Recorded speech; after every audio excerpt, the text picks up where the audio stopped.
Welcome to My Vintage Love. Today we are here with a 1950s makeup tutorial that I will be doing on my beautiful friend Jess, who has such a beautiful 50s face, so I'm so glad she could join us to do this. I really hope you enjoy this. I had a great time researching this and learned a lot along the way, so let's get started. Here we are with Jess, all fresh-faced, ready to go, moisturized, cold cream, vanishing cream, all that wonderful stuff.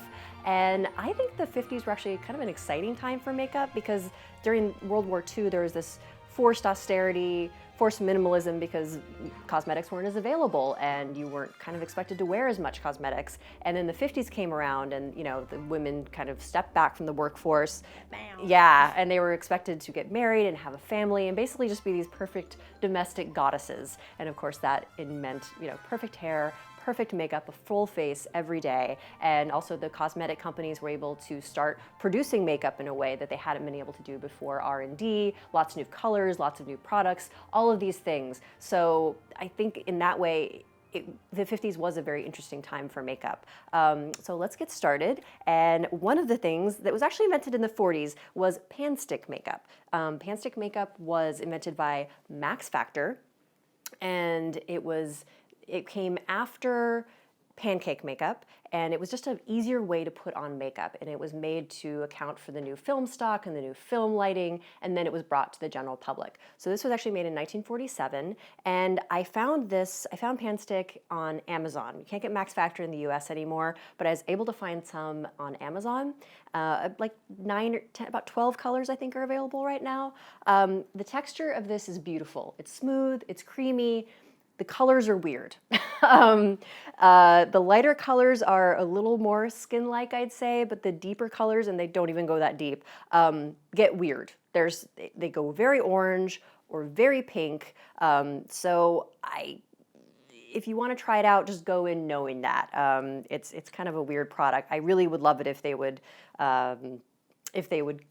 keep the formula the same, but expand the color range in a more skin-friendly, inclusive and skin-friendly colors. So just know that going in. I have already matched Jess. This is number 12 in True Beige. And I'm just gonna go ahead and go in here. And actually, I'm sorry, before I go deep in here, I just wanted to mention that I'm gonna be using techniques that I discovered from this book, A Complete 1950s Guide to Vintage Makeup, Hairstyling, and Beauty Techniques, the Westmore Beauty book. This was published in 1956. This is just a reprint of that book, and it covers hair, makeup, all kinds of different stuff. And I found this great step-by-step pictorial guide of how to do makeup back then. And I'm definitely be relying heavily on this. And I am also going to be relying heavily on a video that I found on YouTube from 1951 that was a demonstration done by Westmore on all kinds of lovely ladies, the lovely housewives of the day. And they talk about face shape and all this kind of stuff. And you really get to see like how he would have done it back then. So I'm going to be using, it's amazing. So I'm going to leave a link below to that video so you can watch that. Highly recommend it. And also, I just want to say, like, this is not the makeup, how I would do the makeup on myself or on a client nowadays. I just really wanted to explore the techniques that they would have used back in the day, which I think makes it much more interesting. If I was doing this makeup on a client nowadays, it would be a different thing. But we're here to learn about vintage makeup, so that's how I'm going to do it. So we start out with nicely prepped skin, and then I'm going to go in with some pan stick. And they really seemed to use their fingers a lot back then, more so than we do today, I think. I liked the Westmore video because he has these big, like, manly fingers. It was very fun to watch. Yeah. He can go by faster. Exactly. He can cover more.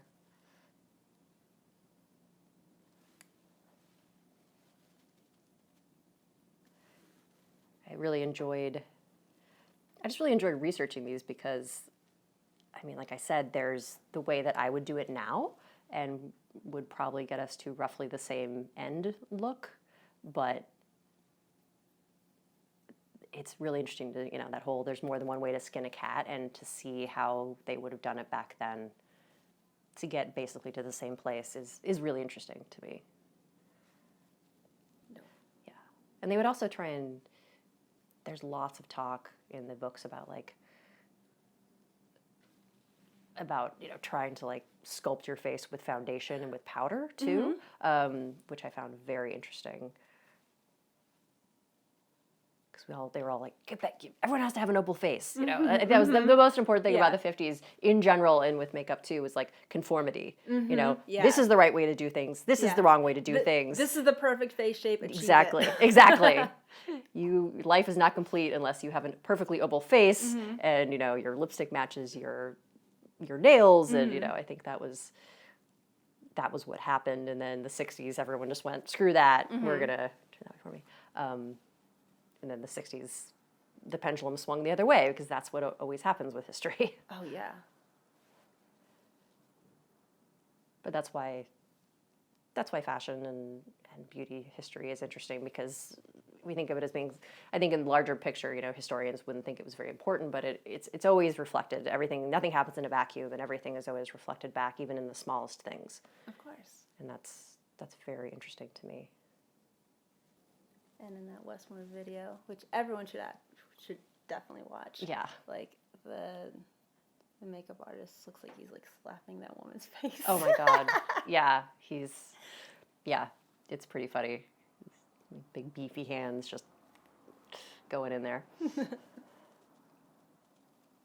Next up is concealer. Concealer became available to the general public in 1956. Max Factor, again, was the first one to bring it to the general public, and it was called Erase. And I don't know what women did without it before, because concealer is one of those products I have to have. Yeah. And it was stick form. The one I'm going to use today is Clé de Peau, which is a pretty fancy one. But we're just going to go in there and really, I think they really would just go for it. In there and use our fingers to dab that on.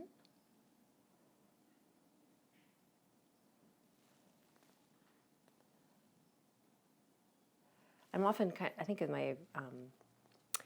my research too, I was surprised by how late some things came about.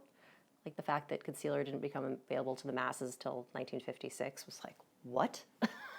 What do you mean? I think of that as just being such an everyday basic thing. But I think for the longest time for women it was just powder, and then they had foundation, and prayers, yeah. And skin preparations.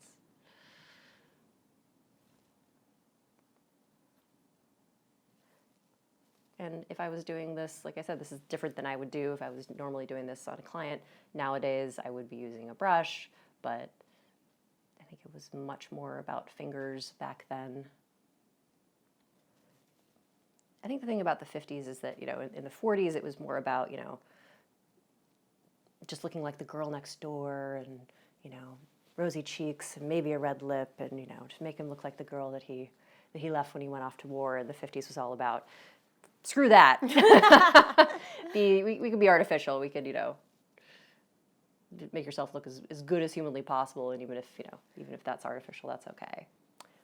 The main sources of color in the 50s were eyes and lips. Those were the main focus of color, but blush was definitely present, and in this technique they would do cream blush before the powdering, and then at the end we're going to put on a little bit of powder blush again.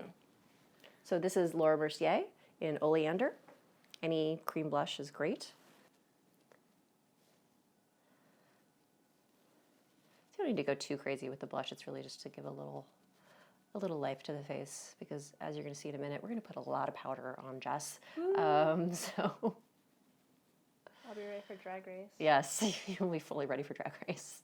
We're going to bake this.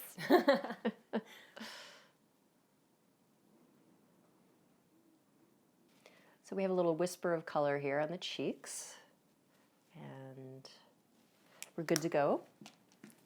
And next is the eyeshadow. Eyeshadow is definitely one of those products that got very popular. And I think when I think of a 1950s makeup, I definitely think of colored eyeshadow. It was less popular at the beginning of the decade, but then it definitely got more popular towards the end of the decade as the forced austerity, and there's just so much more available. And the companies were really putting forth colors that were really fun. You know, it was like purples and greens and blues and silvers and golds, and you know, very prescribed also. Like, you know, yes, like, silver and gold for evening. exactly. If you have green eyes, you have to wear this exactly, color. exactly. Yeah. Blue and green eyes can wear silver, and brown can wear gold, and you know, what are you wearing? I think sometimes it was matched to what you're wearing, and sometimes it was matched to your eye color. It was depending on what expert you were reading. Depending on your costume. Exactly, exactly.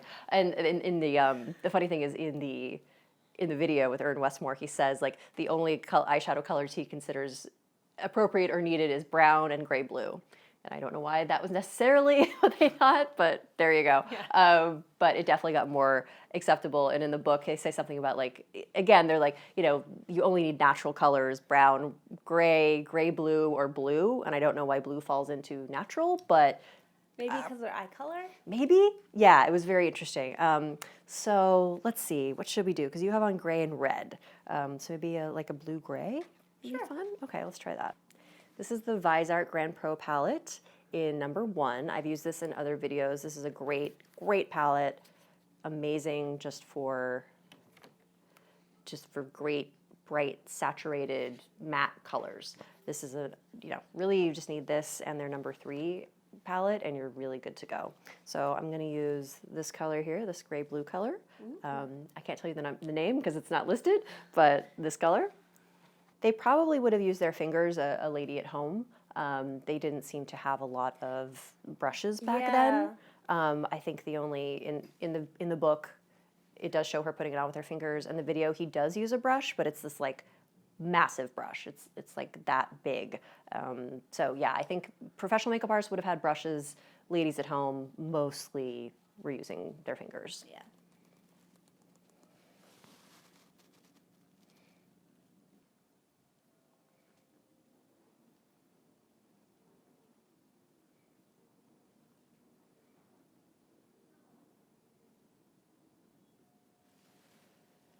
I'm going to use a slightly fluffy brush just to blend this out a little bit.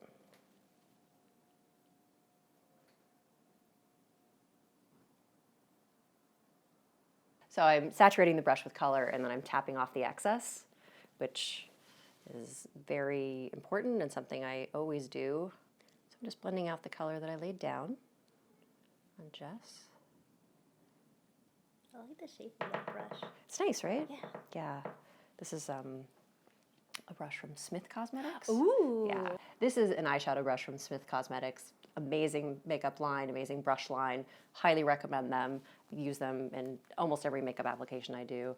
This is just a great brush just to lay down the color.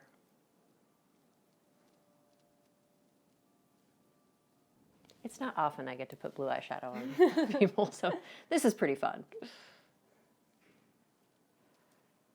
It's funny to look at the hair and the makeup from those days too, and kind of like look at what our grandmothers or great aunts sometimes still do. You know, they go to the salon and they get their hair set once a week, or you know, they still wear the blue eyeshadow or the kind of orangey color lipstick, and it's like, oh yeah, you did that in the 50s, and that's your look. You're sticking with it. My grandma still wears blue eyeshadow and like a frosty pink lipstick. Nice, I love it. She swears she looks sick if she wears anything else. Yeah, my grandma was always like, I have to put my face on. Yep. I'm just cleaning up, got a little out of the line that I wanted it to get out of, so. Q-tips are your friends. I think there's this misconception among people when they do their makeup that you have to, you know, it has to be perfect right out of the gate, but it doesn't. You can clean stuff up, it's fine. Especially if you're doing some kind of liner situation, like really, don't feel bad. No one's perfect. No one's perfect, even makeup artists backstage.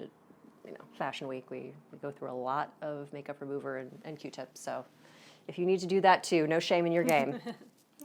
All right, so the eyeshadow is on. Got a nice little wash of color there. And next is the powder. The powder is, you're not gonna believe how much powder Westmore used in the video, so please go watch it. You're gonna think I'm totally exaggerating, but I'm not. This is literally how much powder he used. Hopefully I won't get clown lung. So this is like the original baking. You know, we always see all these YouTube people talk about baking. This is like the original baking. What kind of powder is this? That's a beautiful tin. Yeah, isn't this beautiful? This is, the brand is called Clerc, and it's a French brand. This is their loose powder. They also have pressed powder. This is Camellia, but it's such a pretty packaging. I think it's basically the same packaging they had when they started it, and I assume like the early 1900s. But I've used it in like so many of my demos here. But they have some great colors too. Like they have a pink and a lavender and a white and a yellow and a green and like these really interesting colors that they actually would have used back then. So this powder has been great to use. I wish that there were still those counters where, like, there's another video where there's someone behind a makeup counter mixing someone's like specific face powder. Yes. Like, why doesn't that happen anymore? Yeah, and they take these crazy colors like bright greens and bright blues. Yeah. And they actually Prescriptives. There was a brand called Prescriptives. You remember that? Just being like fascinated, like, oh, I want to do that. But yeah, that was I think it was in the 90s was when they kind of hit their high water mark. Yeah. And then they got phased out at some point. I want to say like 15 years ago ish. Yeah, something like that. Yeah, and I think they were still around or are still around in Europe, but I'm not sure. But yeah, I think people would go crazy for that. Yeah, especially now since there's a really big focus on like your specific undertone and a big range of shades. Yeah. So they'd be making bank here. Oh my God, absolutely. Like and a makeup artist too, like all makeup artists I know are like, oh God, I wish they would bring that back because they have really good pencils and everything. So Prescriptives, if you're listening, come back. We miss you. Okay, so next is powder. We're really going to go in there, so I'm getting a puff like super, super saturated with it.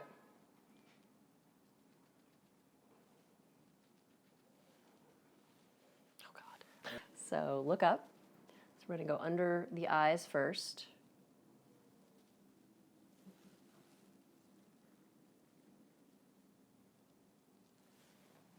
This isn't even as much powder as he puts on her in the video, I swear.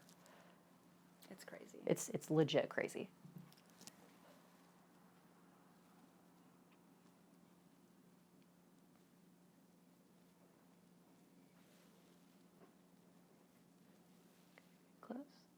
And then we go on the eyelid.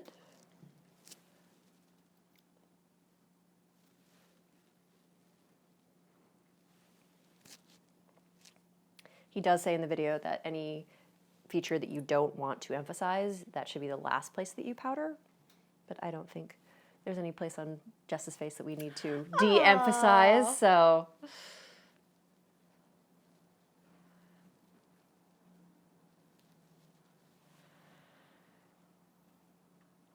I'm going through like half the thing.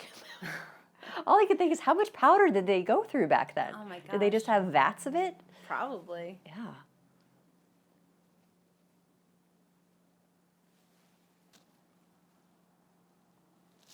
I mean, I can imagine doing this for on screen because you would want it to stay matte and not be moving all over the face, but.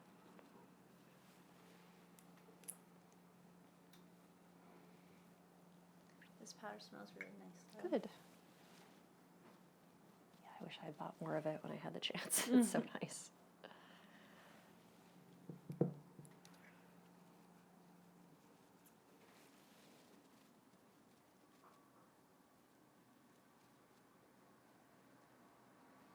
And be sure and pat when you're doing this. Don't rub, don't move it around. Your goal is just to like literally just pat it into the skin. In the book, they talk about pulling apart your wrinkles to while you're powdering. You don't have any wrinkles, so you don't need to worry about that. Okay,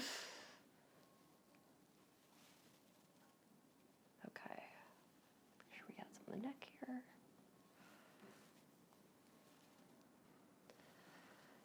So here is our 50s powdering. This is not even as much as he puts on the model in the video, so I do really encourage you to go watch that video. And the next step is to basically whisk away all the excess powder. And in the video and in the book and a lot of other sources, they have these really cool powder brushes that are basically shaped like a large toothbrush and have longer hair. Unfortunately, I could not get my hands on one. Besame used to make one. You can get them. Oh, sorry, I can't see you. You can open your eyes. Woo! Oh my God. You can call their store and they'll sell it to you that way. Oh, shoot.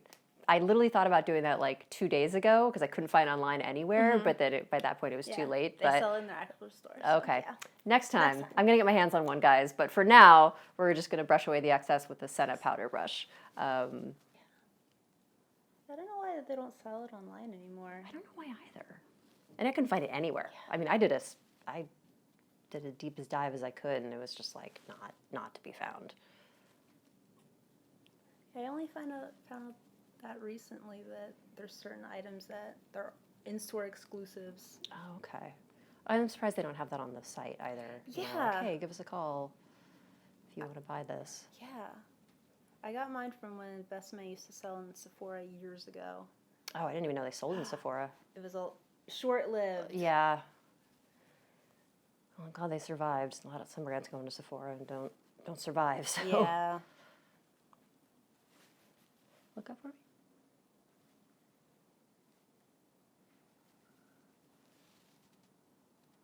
Jess definitely looks very matte right now. I'm not sure how much that's reading on camera, but very, very matte, very powdered. Okay, look up for me.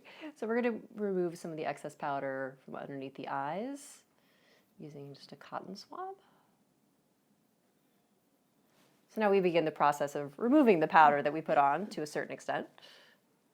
But the skin really does look very matte and lovely right now. I have to say, like, there's a nice smoothness to it. I think that's another thing. I think this happened in the 30s. Every time I've used pancake makeup, I have to remind people that, like, the dewiness that we so want nowadays, the glass skin and everything, that was not the goal back then. The goal was matte skin, as you can probably tell from how matte the skin is now and how much powder we put on. It's something to always keep in mind. A quick and easy way to make a vintage makeup look modern is to change the finish of the skin, make it very shiny, make the lips very shiny. That's just an instant way to just make things more modern. If you're doing an editorial or you're a makeup artist or you're just someone who wants to do that. Yeah. So next step, and this is another really interesting step, this again kind of blew my mind when I saw it in the book, is we're going to take a bowl of ice water and a washcloth, and I'm going to get it wet. Whew, that's cold. And I'm just going to wring it out. So I have this lovely cold washcloth, and what I'm going to do is I'm just going to press this to Jess's skin, and this is going to help to remove that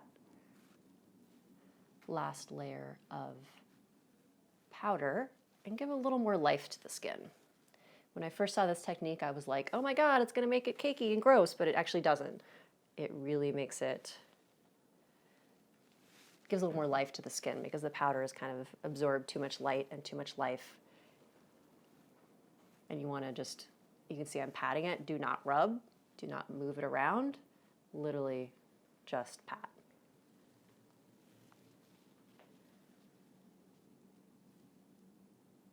Okay. And there you go. So I'm not sure how much of that is reading on camera, but there's definitely more life to the skin now. So we have the skin that's nice and it has the foundation, concealer, powder, and then that just kind of brought it all back a little bit. So now that we have the skin in a good place, the next step is eyeliner. And the eyeliner of the 50s is, of course, super iconic with that little flick. I think for the most part back then, from what I could see, they weren't doing like a whole... It wasn't an Amy Winehouse situation for the most part. Sometimes you see the models and the editorials would really go for the liner look, but in general, it was pretty tame. Mm-hmm. So what I'm going to do, I'm going to start with a pencil. They were using a lot of pencils back then, and also in the book, there wasn't necessarily a lot of difference between eyeliner and eyebrow pencils. It actually says, when you put the eyebrow pencil as an eyeliner. So I think the differentiation between eyebrows and eyebrow pencils and eyeliner pencils did start in this decade, but for a long time women were just using the same on their eyebrows and their eyeliner. Yeah. And their eyeliner. The one I'm going to use today, I'm going to start with a brown on Jess, and this is a MaybellineTattoo Studio in bold brown. This is a really good one. I tend to use this. I would use this one on myself. I don't actually love pencils in general on myself or my clients, but this is a good one. It stays pretty well. So when most people learn about 50s makeup or makeup in general, they want to learn about how to get that eyeliner flick and how to get that, that nice flick at the end of the eye. If you have downturned eyes like me, you have beautifully shaped eyes. Oh. If you have an eye that kind of goes up, it'll be a lot easier for you. If you have downturned eyes, it's a little more challenging. I promise you, you can do it. It is possible. I finally learned how to do it on myself, but it's a bit of a learning curve. But don't get discouraged. You can do it. The key to this is line your eye, across the top of the line. The main thing is to keep your eye open while you're creating the flick, because we go through life with our eyes open. So you want it to look good while your eyes are open, and you want the angle to be good while your eyes are open. It doesn't matter if it looks good when your eyes are closed, because hopefully you're not going through life with your eyes closed. That's dangerous. Yeah, that's dangerous. Don't do that. So that's the number one trick, and it sounds kind of overly simple, but once you get it, it really will change how you do liner. And what I'm doing now is I'm just taking a little tiny brush and blending in that liner. And I am going to go over this with a liquid liner. That's not necessarily something they would have done back then, but I'm taking a little bit of liberty just because I think it'll be really helpful for people to see that. Can you open again for me?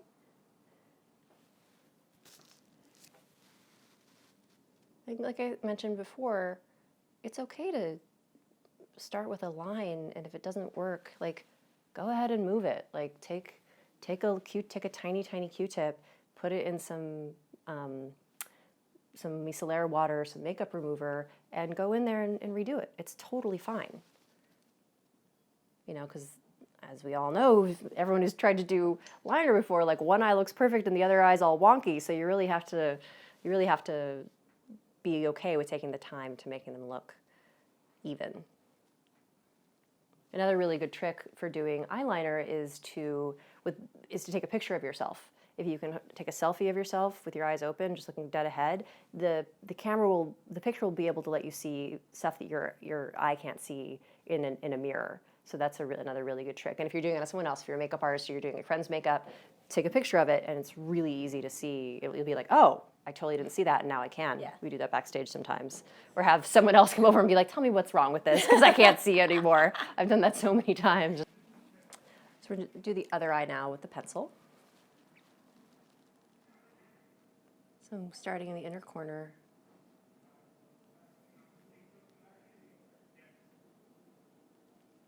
A trick that I like to do too, if I don't want to use a pencil, is to use an eyeshadow as liner, which is really a good thing to do. It creates the most natural look by far. Look up for me, because you can really soften the line up a lot. So that's one thing I like to do a lot. I like to do that with a crazy color like red or... Yeah. I've never seen you do that before. I want to see. Oh, okay. Yeah. So look straight ahead. So I've done the liner all along the lid. And then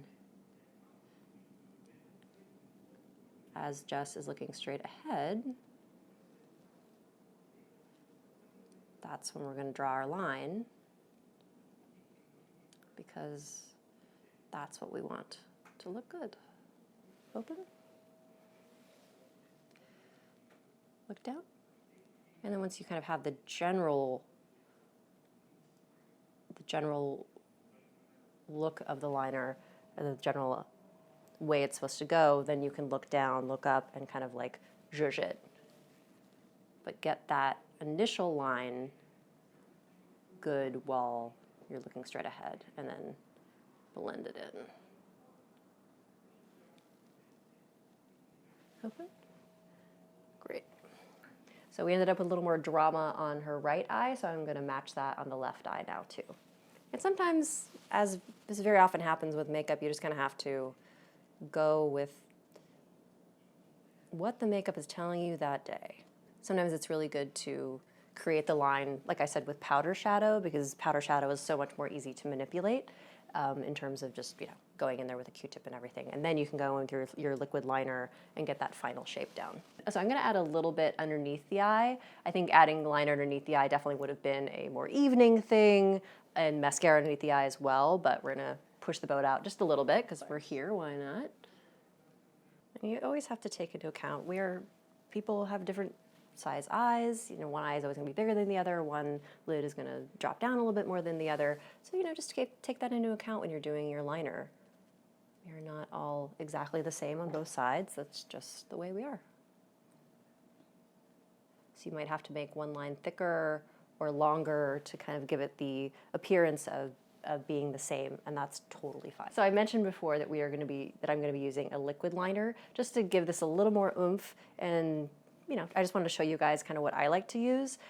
This is the Stila Stay All Day Waterproof Liquid Eyeliner Micro Tip. They have one that's slightly larger, that is the regular tip. This is the micro tip. This one is seriously amazing. I really, really love this one because it is really, really, really tiny. Tiny, tiny, tiny. And when you're doing this kind of line work, to me, the smaller the better. You cannot be small enough. I don't know if there is one smaller than this. I haven't found one, but this is, when I'm doing a black line on myself, this is the liner that I use. Is that a brush tip or is it felt tip? It's a brush tip, yeah. Which I love. Yes, A+. Yes. So I thought it would be really, I thought you guys would like to see this just because I know everyone wants to know like how to get that liner good, done well. So because I already have the line on Jess, I'm just kind of going to follow what I've already done. So look down that way.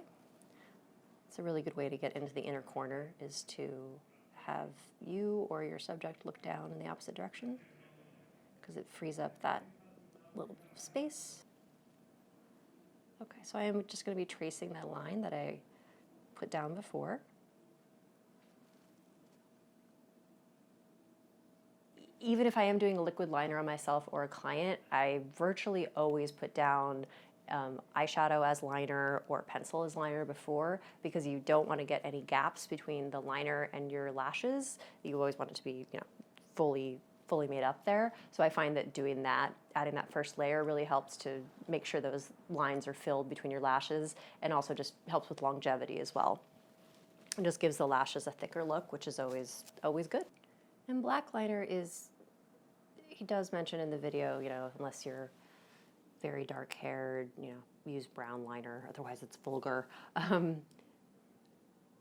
tend to use brown liner on myself because I am quite fair and my hair is kind of a reddish brown. I think if you're really looking to oomph it up, black is totally fine. On a daily basis, I have a brown liquid liner and I do wear that. It's really whatever you're most comfortable with. Jess has lovely dark hair and dark brows, so I think black is great on her. All right, so we're gonna move on to mascara now. They did have mascara back then, as we talked about before. The crazy thing is they were using cake mascara up until 1958, which is so late. When I found out about that, my brain was like, what? Yeah. So yeah, cake mascara until 1958, and then Helena Rubinstein was the first one to come up with the mascara, with wand mascara, but it was in fact a metal tube with grooves at the end, and that was the brush. Yeah. So not at all the mascara that we're used to now. And Max Factor came up with a wand mascara in 1958 as well, so that's when things like really changed in terms of mascaras. Yeah. And if you guys want to see, I think Hourglass still makes the metal. Oh really? Oh wow. Yeah. Okay. I know that they'd come out. This is many years ago, so I don't know if they still make it. But okay. Yeah. I'll look at it. Yeah, that's really cool. Yeah. Okay, so I'm going to curl your lashes really fast. So look over here for me. Okay. So we know they definitely had curlers back then, since they had them, I think that was invented in the 20s. Curling is definitely one of those things I really highly recommend. It really helps to open up the eye. So we're going to go in with the mascara. I don't have a mascara matic to use, so we're just going to use a plain old wand this time, which is nice after using cake mascara for the last few videos, I have to say. This little gadget, I've used this before in other videos. This is just a little mascara guard. It Just helps you lift up the eye and get the mascara right at the root of the lash, which I really, really like. So I'm going to put a little tiny bit of mascara on the bottom. Again, I think this would have been more of like an evening kind of look, for an evening kind of look, but it would have been done. I love it when mascara goes on. It makes me so happy. Same. Yeah. We both have blonde lashes, so it makes such a big difference. For sure. Since we are being extra fancy and all of that fun stuff, we're doing more of a glamorous evening look. I'm going to go ahead and do some lashes on Jess because I just love false lashes. I think they're so much fun and they really complete a look. These are the classic Demi Wispies from Ardell. Can't go wrong with these. I love these. I use them all the time, often on myself and clients. They're just a great everyday glamorous lash, but not too much. Yeah. So I took the lashes off the case for them, and I'm just I like to put them around my finger to kind of just give them a little more bendiness, a little more shape, because they're, very much stuck in that shape, and it might not be the shape of your eye. And then remove any of the excess adhesive. So I'm just going to try and see, do we need to trim this on Jess's eye, or will it be too long? Open for me? If the lash is hurting you in any kind of way, trim it. And that's also why you really want a flexible band, because there are definitely those lashes out there. They're like, oh, they're really pretty, but the band is like cardboard, and that's going to hurt. It's just not going to be comfortable. So you want a really, really thin band, very flexible, and that's really going to account for a lot of comfort when it comes to lashes. So I'm just holding the lashes with a pair of tweezers, and I love the latex-free glue because it's really easy to put on the glue. All right, so we're gonna go in there. Just look down, but don't close. It's always good to have you or your subject look down and not close, because when you close your eye, the wrinkles will happen on your lid, and you want it to be as flat as possible. All these little steps really should create an eyelash that is very comfortable at the end of the day. So you should always be trimming from the outside, because you want to keep the inside, because it tapers down to shorter, you want to keep that shorter length on the inside. So we're gonna let the lashes dry, and I'm gonna move on to the eyebrows. And the eyebrows were definitely a little more drama in the 50s. Definitely like a nice high arched, thick brow. It was also one of those very prescribed kind of, this is the way your brow should look back then in the 50s. So I'm using a fairly dark brow pencil because of Jess's hair color and brow color. I'm gonna kind of really want to accent this beautiful arch she has going on here. Do I have a face now? Huh? Do I have a face now? Yes, you definitely have a face now. I don't feel like I have a face until I have eyebrows on. Yeah, that's your thing. Yeah, like eyebrows and mascara, that's... Yeah. What did you talk about, like using small, short strokes to kind of create like a hair by hair brow. So I think of the 40s, I think of the 50s brows as being kind of like brows but amped up. And definitely not an extreme brow like a 20s brow or a 30s brow. Much more, take what you have and make it bigger. Yeah. So Jess's right eyebrow has a little more of a natural arch than her left eyebrow, so I'm trying to like bring the left eyebrow up to match. But as I said, eyebrows are cousins, not twins. We should always try and get them to match, but at the end of the day, they have their own personalities and own lives. Yeah. There was definitely a bit of, when I was really looking close at the pictures and focusing in on the eyebrows, there was definitely some, especially on the top, I was noticing there was definitely like drawing going on over the top of the brow, very much so. Because I think the arch was really what it was about back then. And you definitely see in some of the stars, Marilyn Monroe especially had a very, very, very quite pointy brow. So like the top of the brow would come to quite a point. So, but that's a very specific brow. But if you're doing a Marilyn look, that would be something to emulate. Last but certainly not least is the lipstick. Lipstick is, of course, super, super important for the 50s look. I went ahead and bought and researched and bought some Revlon colors that were made in the 50s that are still made today. So I'm wearing Cherries in the Snow, which is actually one of my very favorite colors. One of the colors is, of course, Fire and Ice. The 1952 Revlon campaign remains one of the most, I think, one of the most or the most successful cosmetics campaign ever. Yeah. It really kind of changed the whole face of cosmetics advertising at the time. It really made, sexy advertising. Yeah. It just kind of lit this flame in women. So you can still buy Fire and Ice at the drugstore from Revlon. But I think it's really fun to go look at the lipsticks they had them back then. You can still buy them now. For sure. So if you really want that vintage look, it's a really cool thing to do. I have to say, Fire and Ice is a weird color. It is. Yeah. It's like this very interesting reddy, orangey color. I've tried it on myself. It's not a personal favorite, but people love it. It's still around. Yeah. Great, awesome, but just know that going into, if you ever want to try it on yourself, it's a weird color. Yeah. There is a chart online that, and we'll put it here, that shows the list of colors that's still available today. The lipsticks and the blushes that Revlon made in the 50s and 60s. And nail polish, yeah. I'm actually wearing Cherries in the Snow on my nails as well.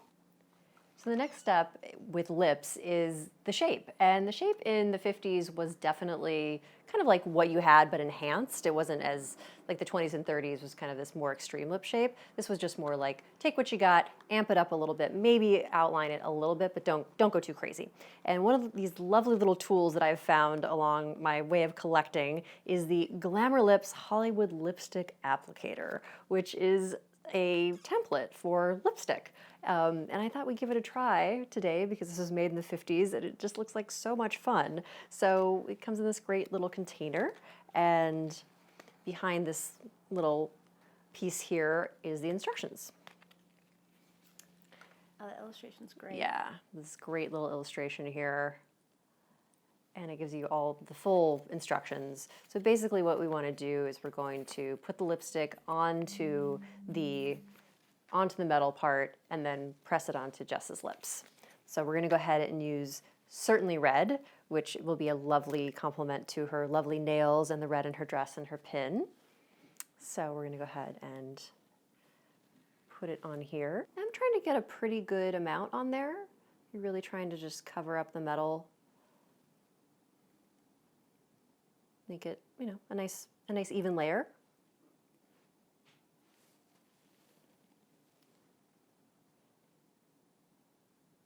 I'm fascinated. Right? I'm not 100% sure how well this is going to work, but we're going to give it a try. And then we're going to go in and just gently move that around with my finger to kind of even it out, press it in, and make that color nice and even. So that's what we're going to be working with. So we have our lipstick ready to go, lipstick template ready to go. So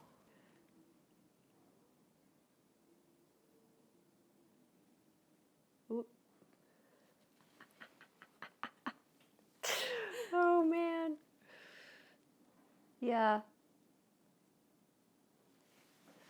So I think it actually created a nice shape of the Cupid's bow here, but what I'm going to have to do, it's such a different lip shape than Jess's natural one, that what I'm going to have to do is take this and take off the sides and just kind of go around that. I think that's kind of one of the fun things about the early days of makeup too, is they were really, I feel like there's quite a bit more, hey, let's see how this will work kind of going on.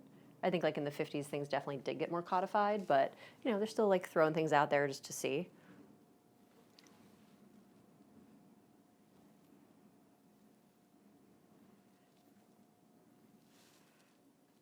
Okay, so that's pretty good. I feel like that's within Jess's shape of her lip. So I'm just gonna go in there and use a lip brush to kind of fill in the rest of it. Yeah, this is definitely giving the template more for like that, it's kind of more of a voluptuous kind of overdrawn lips, but I'm not mad at it. I kind of like it. But it makes your lip line look a lot different because I'm bringing it up more on the side, and your lips are actually very straight naturally, so it's very interesting to see that lip line on you. But I love it. I love playing with lip lines. Lip lines just change the look of your face like so completely. Absolutely.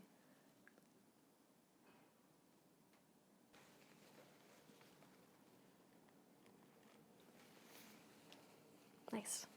I actually really like this lip line on you. Ooh. I'm not mad at it at all. So that was our fun experiment with the Hollywood Glamour Lips lipstick applicator, which was really fun. I actually think it really creates this really great shape on you. We had to clean off the edges, but hey, it was worth it. So the lips are done, and the last thing to do is just add the tiniest bit more rouge, this time in powder form, because we kind of covered up we kind of covered up the cream rouge that we put on earlier. So this is Julie Hewitt Los Angeles Bud of Roses powder blush. Really, really pretty color. Ooh, that is a pretty color. Isn't it nice? Yeah. She loves this era too, 40s and 50s makeup. So I'm just gonna tiny bit. There is, quite a bit of color going on the face anyways right now, but we just want to add a little bit of color to the cheeks there. So here is our final 50s look on Jess. We have the full foundation, concealer, and powder, eyeshadow, liner, lashes, eyebrows, and lipstick. So thank you so much, Jess, for being here doing this with me. I had so much fun. You look amazing. I wish you had some great party to go to tonight. Instead of the subway. Yeah. But I think you look great, and I really appreciate you being here and doing this with me. Oh. This is really, really fun to do, and it's such a treat to see friends in this very strange time. She is Land of Lady Things on Instagram if you'd like to follow her. She has great style. You should definitely follow her. And thank you so much for joining us. I really hope you learned a lot and enjoyed this little lesson about 50s makeup. Please subscribe below if you haven't already, and follow us on Instagram at MyVintageLoveBlog for more regular updates, and we will see you at the next one.